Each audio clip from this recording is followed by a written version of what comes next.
ഞങ്ങളുടെ സർവീസ് വളരെ നല്ലതായിരുന്നു. ഞാൻ ഇവിടെ കല്യാണ പെണ്ണിന്റെ സ്വന്തം അനിയത്തിയാണ്.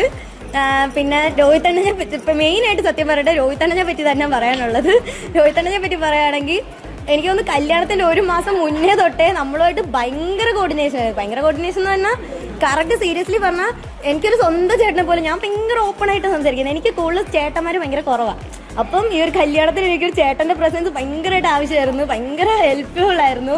അതുപോലെ തന്നെ മെയിനായിട്ട് ഞങ്ങളെ അമ്മ അങ്ങനെ ഓവറായിട്ട് ഭയങ്കര ഇൻട്രോവേർട്ടാണ്. പക്ഷെ അമ്മ എന്ത് കാര്യമായിട്ടാണ് സംസാരിക്കുന്നതൊക്കെ കാണുമ്പോൾ തന്നെ അറിയാം ചേട്ടൻ അമ്മയുടെ ഞങ്ങളെ വീട്ടുകാരായിട്ടുള്ളൊരു ഇൻട്രാക്ഷൻ എങ്ങനെയായിരുന്നു എന്ന്. ഫുഡെല്ലാം അടിപൊളിയായിരുന്നു.